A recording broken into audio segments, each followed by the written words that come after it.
ముఖ్యమంత్రి అన్న తిరుపతి రెడ్డి ఆయన ఇల్లు దుర్గం చెరువు హైదరాబాద్లో, అది కూడా శిఖంలోనే ఉన్నది. కానీ దాన్ని ఎవడు ముట్టాడు.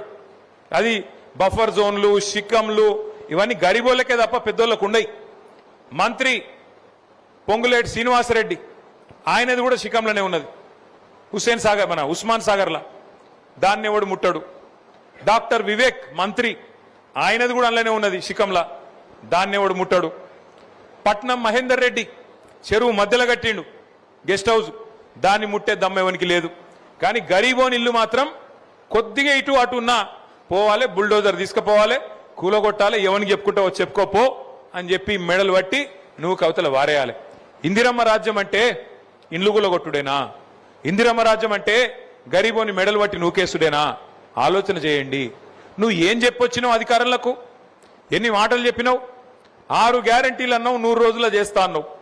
100 రోజులుగా దగ్గర 1000 రోజులకు వచ్చిందిగా, 1000 రోజులు దగ్గర పడ్డాయి. ఇంకొక 100 రోజులు 150 రోజులు అయితే 1000 రోజులు దగ్గర పడతాయి. 100 రోజుల్లో 6 గ్యారంటీలు అని చెప్పిన పెద్ద మనిషి, 100 రోజుల్లో 6 గ్యారంటీలు అమలు చేస్తా అని చెప్పిన పెద్ద మనిషి ఒక్కటన్నా అమలు చేసిండా? ఒకటే ఒకటి ఏం చేసినవరా అయ్యా అంటే ఒకటే చెప్తాడు, ఫ్రీ బస్ పెట్టలేదా అంటాడు. ఇక ఈ ఫ్రీ బస్ కథ మీకు తెలుసు నాకంటే బాగా. ఆడోళ్ళకి ఫ్రీ అట, మగోళ్ళకి డబుల్ టికెట్ అట. ఏం లాభం అది? ఇంట్లో ఆడోళ్ళు ఉంటారు, మగోళ్ళు ఉంటారు. ఆడోళ్ళకు ఫ్రీ అట, మగోళ్ళకు డబుల్ టికెట్ అట.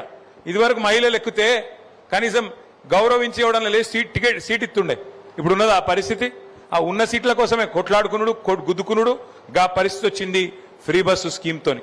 ఫ్రీ బస్సుకు మేము వ్యతిరేకం కాదు, కానీ ఈ రకంగా ప్రజలను మోసం చేసి ఎన్ని మాటలు చెప్పి ఇలా అధికారంలోకి వచ్చిన తర్వాత ఓడ మీద ఉన్నప్పుడు ఓడమల్లన్న, ఒడ్డుకెక్కినాక బోడమల్లన్న అన్నట్టు మొత్తం రాష్ట్రంలోని అన్ని వర్గాల ప్రజలకు శటగోపం పెట్టి పంగనామాలు పెట్టి మోసం చేసి ఇవాళ ముఖ్యమంత్రి రేవంత్ రెడ్డి ఆయన ప్రభుత్వం ఇష్టారీతిన వ్యవహారం చేస్తా ఉన్నది. రైతులకు చెప్పిండు, ఆ రోజు అధికారంలో ఉన్నప్పుడు ఏం చెప్పిండు?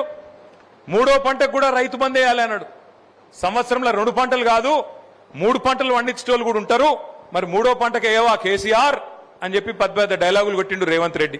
ఇలా 3వ పంటకు కాదు, 3వ నెల వచ్చినా నాట్లేసినాక 3వ నెల వచ్చినా ఇంతవరకు కనీసం రైతు బంద్ వేయలేని ముఖం లేనోడు ముఖ్యమంత్రి 3వ పంటకు కూడా వేయాలని చెప్పి ఆపోజిషన్లు ఉన్నప్పుడు అడ్డం పొడుగు మాట్లాడిండు.